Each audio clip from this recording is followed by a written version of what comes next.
ಟಿಪ್ಪು ಸುಲ್ತಾನ್ ಮೈಸೂರು ಹುಲಿ ಅಂತಲೇ ಖ್ಯಾತಿ ಪಡೆದಂತ ರಾಜ, ಬ್ರಿಟಿಷರ ಜೊತೆ ಹೋರಾಡಿದಂತ ಸಮರಕಲೆ. ಆದ್ರೀಗ ಟಿಪ್ಪು ಮೈಸೂರು ಹುಲಿನೇ ಅಲ್ಲ, ಅವರಿಗೆ ಬಿರುದು ಕೊಟ್ಟಿದ್ದಕ್ಕೆ ಯಾವುದೇ ಪುರಾವೆಗಳಿಲ್ಲ ಅಂತ ಚರ್ಚೆ ನಡೀತಿದ್ದು ಮತ್ತೊಂದು ಯುದ್ಧಕ್ಕೆ ಇದು ನಾಂದಿ ಹಾಡಿದೆ. ಮೈಸೂರಿನ ಹುಲಿ ಅಂತಾನೆ ಕರೆಸಿಕೊಳ್ಳೋ ಟಿಪ್ಪು ಯುದ್ಧ ನಿಪುಣ, ಪರಾಕ್ರಮಿ, ಬ್ರಿಟಿಷರ ಜೊತೆ ಹೋರಾಡಿದ ಸಮರ ಕಲಿ ಅಂತಲೇ ಕರೆಯಲಾಗ್ತಿತ್ತು. ಆದ್ರೀಗ ಇದೇ ಟಿಪ್ಪು ಸುಲ್ತಾನ್ ಬಗ್ಗೆ ಚರ್ಚೆ ಶುರುವಾಗಿದೆ. ಟಿಪ್ಪು ಮೈಸೂರಿನ ಹುಲಿಯೇ ಅಲ್ಲ, ಈತ ಪರಾಕ್ರಮಿ ಅನ್ನೋದು ಎಷ್ಟು ನಿಜವೋ ಅಷ್ಟೇ ಕ್ರೂರಿ, ಪರಮ ಅಸಹಿಷ್ಣುವಾದಿ ಅಂತ ಪರ ವಿರೋಧದ ವಾದಗಳು ಬಗೆಲೆದಿದ್ದು ಟಿಪ್ಪು ವಿಷಯವೇ ರಾಜ್ಯದಲ್ಲಿ ಮತ್ತೆ ವಿವಾದದ ಸರಕಾಗಿದೆ. ಅವರಿಗೆ ಶಿಕ್ಷಣ ಶಾಲಾ ಪಠ್ಯದಲ್ಲಿ ಟಿಪ್ಪು ವೈಭವೀಕರಣಕ್ಕೆ ಕತ್ತರಿ, ಟಿಪ್ಪು ವಿಚಾರಕ್ಕೆ ಕೈ ಹಾಕಿದ್ದಕ್ಕೆ ಪರ ವಿರೋಧ ಫೈಟ್. ಶಾಲಾ ಪಠ್ಯದಿಂದ ಟಿಪ್ಪು ವಿಷಯವನ್ನ ಕೈ ಬಿಡಬೇಕು ಅನ್ನೋ ವಿಚಾರ ಕಳೆದ 3 ವರ್ಷದಿಂದ ಆಗಾಗ ಸದ್ದು ಮಾಡ್ತಾನೆ ಇತ್ತು. ಆದ್ರೀಗ ಈ ವಿಚಾರ ಕ್ಲೈಮ್ಯಾಕ್ಸ್ ಹಂತಕ್ಕೆ ಬಂದಿದೆ. ಯಾಕಂದ್ರೆ ಪಠ್ಯಪುಸ್ತಕ ಪರಿಷ್ಕರಣೆ ಸಮಿತಿ 6ರಿಂದ 10ನೇ ತರಗತಿವರೆಗಿನ ಪಠ್ಯಪುಸ್ತಕಗಳನ್ನ ಪರಿಷ್ಕರಣೆ ಮಾಡಿ ಸರ್ಕಾರಕ್ಕೆ ವರದಿ ಕೊಟ್ಟಿದೆ. ಈ ವರದಿಯಲ್ಲಿ ಟಿಪ್ಪುವಿನ ವಿಚಾರಗಳನ್ನ ಡ್ರಾಪ್ ಮಾಡಲಾಗ್ತಿದೆ. ಇದು ಈಗ ರಾಜ್ಯಾದ್ಯಂತ ಮತ್ತೊಂದು ವಿವಾದದ ಕಿಡಿ ಹೊತ್ತಿಸಿದೆ. ಮೊದಲೇ ಹಿಜಾಬ್, ಭಗವದ್ಗೀತೆ, ಕಾಶ್ಮೀರ್ ಫೈಲ್ಸ್, ಮುಸ್ಲಿಂ ವ್ಯಾಪಾರಿಗಳಿಗೆ ನಿಷೇಧದಂತಹ ಧರ್ಮದಂಗಲ್ ನಡೀತಿರುವಾಗಲೇ ಟಿಪ್ಪು ವಿಷಯವನ್ನ ಪಠ್ಯದಿಂದ ಡ್ರಾಪ್ ಮಾಡೋ ಸಂಗತಿ ಹೊಸ ಸಮರಕ್ಕೆ ನಾಂದಿ ಹಾಡಿದೆ. ಹಾಗಿದ್ರೆ ಪಠ್ಯ ಪುಸ್ತಕದಿಂದ ಟಿಪ್ಪು ವಿಚಾರವನ್ನ ಕಂಪ್ಲೀಟ್ ತೆಗೆದು ಹಾಕ್ತಾರ? ಪಠ್ಯ ಪುಸ್ತಕ ಪರಿಷ್ಕರಣೆ ಸಮಿತಿ ನೀಡಿದ ವರದಿಯಲ್ಲಿ ಇರೋದಾದ್ರೂ ಏನು? ಸಮಿತಿ ಅಧ್ಯಕ್ಷರು TV9ಗೆ ಕೊಟ್ಟ ಸ್ಫೋಟಕ ಮಾಹಿತಿ ಏನು? ಅದನ್ನೇ ಒಂದೊಂದಾಗಿ ತೋರಿಸ್ತೀವಿ ನೋಡಿ. ಟಿಪ್ಪುವಿಗಿದ್ದ ಮೈಸೂರು ಹುಲಿ ಬಿರುದು ತೆಗೆಯಲು ಶಿಫಾರಸು. ಹೌದು, ಪಠ್ಯಪುಸ್ತಕ ಪರಿಷ್ಕರಣಾ ಸಮಿತಿ ಅಧ್ಯಕ್ಷ ರೋಹಿತ್ ಚಕ್ರತೀರ್ಥ ಅವರೇ ಹೇಳಿರುವಂತೆ ಪಠ್ಯದಲ್ಲಿ ಟಿಪ್ಪುವಿನ ಬಗ್ಗೆ ಅನಗತ್ಯ ವೈಭವೀಕರಣ ಮಾಡಲಾಗಿದೆ. ಅಸಲಿಗೆ ಟಿಪ್ಪುವಿಗೆ ಮೈಸೂರಿನ ಹುಲಿ ಅಂತ ಬಿರುದು ಕೊಟ್ಟಿರೋದಕ್ಕೆ, ಆ ಬಿರುದನ್ನ ಕೊಟ್ಟಿದ್ಯಾರು ಅನ್ನೋದಕ್ಕೆ ಪುರಾವೆಗಳಿಲ್ಲ. ಹೀಗಾಗಿ ಟಿಪ್ಪು ಮೈಸೂರಿನ ಹುಲಿ ಅನ್ನೋ ಬಿರುದನ್ನ ಪುಸ್ತಕದಿಂದ ಕೈ ಬಿಡೋಕೆ ವರದಿ ಕೊಟ್ಟಿರೋದಾಗಿ ಹೇಳಿದ್ದಾರೆ. ಅಷ್ಟೇ ಅಲ್ಲ, ಟಿಪ್ಪುವಿನ ವಿಚಾರ ಕೇವಲ 1% ಅಷ್ಟೇ ಎಂದಿದ್ದಾರೆ. ಟಿಪ್ಪುವಿನ ವಿಚಾರ ನಮಗೆ ಪಠ್ಯದಲ್ಲಿ ಬರುವಂಥದ್ದು ಸ್ವಾತಂತ್ರ್ಯದ ಹೋರಾಟದ ವಿಚಾರದಲ್ಲಿ ಬ್ರಿಟಿಷರ ಜೊತೆ ಯಾರೆಲ್ಲ ಹೋರಾಟ ಮಾಡ್ತಾ ಇದ್ರು ಆ ಒಂದು ಭಾಗದಲ್ಲಿ ಟಿಪ್ಪುವಿನ ವಿಚಾರ ಬರುತ್ತೆ. ಹಾಗಾಗಿ ಟಿಪ್ಪು ಹೋರಾಟ ಮಾಡಿದ ಅಥವಾ ಯುದ್ಧ ಮಾಡಿದ ಅಂಶಗಳು ಎಲ್ಲವೂ ಕೂಡ ಹಾಗೇ ಇದೆ. ಅವುಗಳನ್ನು ಯಾವುದನ್ನು ಕೂಡ ನಾವು ಮುಟ್ಟಿಲ್ಲ, ಯಾವುದನ್ನು ಬದಲಾಯಿಸಿಲ್ಲ. ಅದರ ಹೊರತಾಗಿ ಏನಾದರೂ ಅಂಶಗಳಿದ್ರೆ ಅವರ ಸಾಧನೆಗಳು ಅಂತ ಹೇಳುವ ರೀತಿಯಲ್ಲಿ ಅಥವಾ ಅವರು ಇದನ್ನು ಬಿಟ್ಟು ಇನ್ನೇನೆಲ್ಲ ಮಾಡಿದ್ರು ಅನ್ನುವ ರೀತಿಯಲ್ಲಿ ಏನೆಲ್ಲ ಅಂಶಗಳಿತ್ತು ಅವುಗಳು ಪಾಠಕ್ಕೆ ಅಲ್ಲಿ ಇದ್ದ ಅಧ್ಯಾಯಕ್ಕೆ ಪೂರಕವಾಗಿಲ್ಲ ಅನ್ನೋ ಕಾರಣಕ್ಕೆ ನಾವು ಕೆಲವನ್ನು ಕೈ ಬಿಟ್ಟಿರುವಂಥದ್ದು ನಿಜ.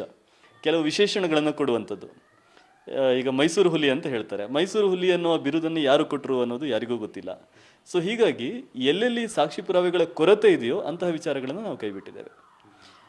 ಎಲ್ಲೆಲ್ಲಿ ಸಾಕ್ಷಿಗಳು ಇದ್ದಾವೋ, ಹಿಸ್ಟಾರಿಕಲ್ ಎವಿಡೆನ್ಸ್ ಅಂತ ಏನು ಹೇಳ್ತೇವೆ, ಅಂತಹ ವಿಚಾರಗಳು ಇದ್ದಾವೋ ಅವುಗಳನ್ನೆಲ್ಲವನ್ನು ಕೂಡ ನಾವು ಉಳಿಸ್ಕೊಂಡಿದ್ದೇವೆ. ಯಾಕೆ ಅದು ಈಗ ಎಲ್ಲ ಕಡೆಯಲ್ಲೂ ವಿವಾದ ಆಗ್ತಾ ಇದೆ ಅನ್ನೋದು ನನಗೂ ಗೊತ್ತಿಲ್ಲ. ಆದರೆ ಎಲ್ಲರೂ ಹೇಳೋ ಹಾಗೆ ಗ್ಲೋರಿಫಿಕೇಶನ್ ಇತ್ತು, ಅದನ್ನು ನಾವು ಕಡಿಮೆ ಮಾಡಿದ್ದೇವೆ ಅಂತ ಎಲ್ಲರೂ ಹೇಳ್ತಾ ಇದ್ದಾರೆ. ಅದು ಸತ್ಯ ಕೂಡ. ಯಾಕಂದರೆ ಕೇವಲ ಟಿಪ್ಪು ಮಾತ್ರ ಅಲ್ಲ, ಯಾವುದೇ ವ್ಯಕ್ತಿ, ಐತಿಹಾಸಿಕ ವ್ಯಕ್ತಿ ಇದ್ದರೂ ಕೂಡ ಅವರ ನಿಜ ಜೀವನದ ಘಟನೆಗಳು ಮತ್ತು ಸಾಕ್ಷಿ ಪುರಾವೆಗಳು ಇರುವಂಥ ವಿಚಾರಗಳು ಏನಿದೆ ಅವುಗಳನ್ನು ನಾವು ನೇರವಾಗಿ ಈ ಪಠ್ಯಪುಸ್ತಕದಲ್ಲಿ ಹಾಕಿದ್ದೇವೆ. ಟಿಪ್ಪು ಸಾಧನೆ ಕೊಡುಗೆಗಳು ಪಠ್ಯಕ್ಕೆ ಪೂರಕವಲ್ಲ ಎಂದು ವರದಿ. ಹೌದು, ಟಿಪ್ಪುವಿನ ಇತಿಹಾಸ ಇರೋದು ಕೇವಲ ಬ್ರಿಟಿಷರ ಜೊತೆ ಹೋರಾಡಿದ್ದ ಅನ್ನೋದಕ್ಕಷ್ಟೇ ಸೀಮಿತವಾಗಿದೆ. ಹೀಗಾಗಿ ಬ್ರಿಟಿಷರ ಜೊತೆ ಹೋರಾಟದ ಭಾಗವನ್ನ ಪಠ್ಯದಲ್ಲಿ ಉಳಿಸಿದ್ದೇವೆ.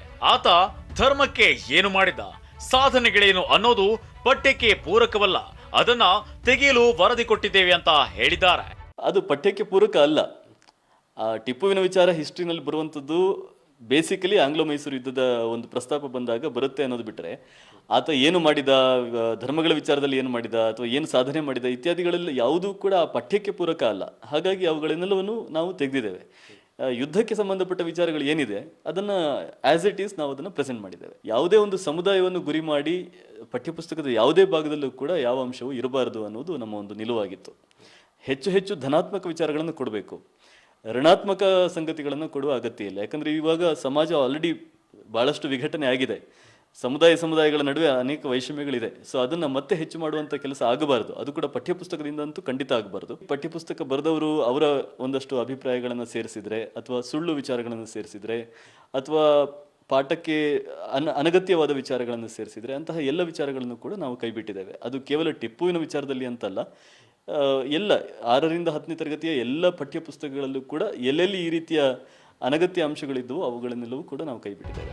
ಅಷ್ಟಕ್ಕೂ ಟಿಪ್ಪು ವಿಚಾರವನ್ನ ಪಠ್ಯದಿಂದ ಕಂಪ್ಲೀಟ್ ಆಗಿ ಕೈ ಬಿಡಬೇಕೆಂದು ಬಿಜೆಪಿ ಶಾಸಕ ಅಪ್ಪಚ್ಚು ರಂಜನ್ 2019ರಲ್ಲಿ ಸರ್ಕಾರದ ಗಮನಕ್ಕೆ ತಂದಿದ್ರು. 6, 7 ಮತ್ತು 10ನೇ ತರಗತಿಯ ಪಠ್ಯದಲ್ಲಿ ಟಿಪ್ಪು ವಿಷಯವನ್ನ ತುಂಬಾ ವೈಭವೀಕರಣ ಮಾಡಲಾಗಿದೆ. ಹೀಗಾಗಿ ಟಿಪ್ಪು ವಿಚಾರವನ್ನ ಕಂಪ್ಲೀಟ್ ಆಗಿ ತೆಗೆಯಬೇಕೆಂದು ಮನವಿಯನ್ನ ಮಾಡಿದ್ರು. ಆದ್ರೀಗ ಪಠ್ಯಪುಸ್ತಕ ಪರಿಷ್ಕರಣಾ ಸಮಿತಿ ಟಿಪ್ಪುಗೆ ಸಂಬಂಧಿಸಿದ ಕೆಲ ಆಯ್ದ ಭಾಗಗಳನ್ನಷ್ಟೇ ಬಿಡಲು ವರದಿ ನೀಡಿದೆ. ಅದಕ್ಕೆ ಕಾರಣವೂ ಇದೆ. ಮೂಲಗಳ ಪ್ರಕಾರ ಟಿಪ್ಪು ವಿಷಯವನ್ನ ಸಂಪೂರ್ಣವಾಗಿ ಕೈಬಿಟ್ರೆ ವಿವಾದ ಉಂಟಾಗಬಹುದು. ಯಾಕಂದ್ರೆ ಈಗಾಗಲೇ ಹಿಜಾಬ್ ವ್ಯಾಪಾರ ನಿಷೇಧ ಗಲಾಟೆ ನಡೀತಿದೆ. ಇದೇ ಹೊತ್ತಲ್ಲಿ ಟಿಪ್ಪು ವಿಚಾರ ಕೈಬಿಟ್ರೆ ತಪ್ಪು ಸಂದೇಶ ಹೋಗುತ್ತೆ. ಹೀಗಾಗಿ ಟಿಪ್ಪು ವಿಷಯ ಕೈ ಬಿಡೋಕೆ ಇದು ಸೂಕ್ತ ಟೈಮ್ ಅಲ್ಲ ಅಂತ ಭಾವಿಸಿರೋ ಶಿಕ್ಷಣ ಇಲಾಖೆ ಸ್ವಲ್ಪ ಹಿಂದೆ ಸರಿದಿದೆ. ಅಲ್ಲದೆ ಟಿಪ್ಪುಗೆ ಸಂಬಂಧಿಸಿದ ಕೆಲವು ವಿಚಾರಗಳನ್ನಷ್ಟೇ ಕೋಕ್ ನೀಡಲು ನಿರ್ಧಾರ ಮಾಡಿದೆ ಎನ್ನಲಾಗಿದೆ. ಸರ್ಕಾರದ ಈ ನಡೆಯ ವಿರುದ್ಧ ಮುಸ್ಲಿಂ ಸಂಘಟನೆ ಮುಖಂಡರು ಅಸಮಾಧಾನ ಹೊರಹಾಕಿದ್ದಾರೆ. ಟಿಪ್ಪು ಒಬ್ಬ ಮುಸ್ಲಿಂ ರಾಜ ಅನ್ನೋ ಕಾರಣಕ್ಕೆ ಬಿಜೆಪಿ ಇಂಥ ಕೆಲಸಕ್ಕೆ ಕೈ ಹಾಕಿದೆ ಅಂತ ಕಿಡಿಕಾರಿದ್ದಾರೆ. ಟಿಪ್ಪು ಸುಲ್ತಾನ್ ರವರ ಮೈಸೂರ ಹುಲಿ ಟಿಪ್ಪು ಸುಲ್ತಾನ್ ಅನ್ನುವಂಥ ಒಂದು ಪಠ್ಯಪುಸ್ತಕದಲ್ಲಿ ಏನು ನಾವು ಬಹಳ ವರ್ಷಗಳಿಂದ ಓದ್ಕೊಂಡು ಬಂದಿದ್ದೇವೆ, ಅದನ್ನು ಕೂಡ ತೆಗಿಬೇಕು ಅನ್ನುವಂಥ ರಾಜ್ಯ ಸರ್ಕಾರದ ನಡೆ ಇದೊಂದು ಕೋಮುವಾದಿ ನಡೆ. ಇದನ್ನು ನಾನು ಖಂಡಿಸ್ತೇನೆ.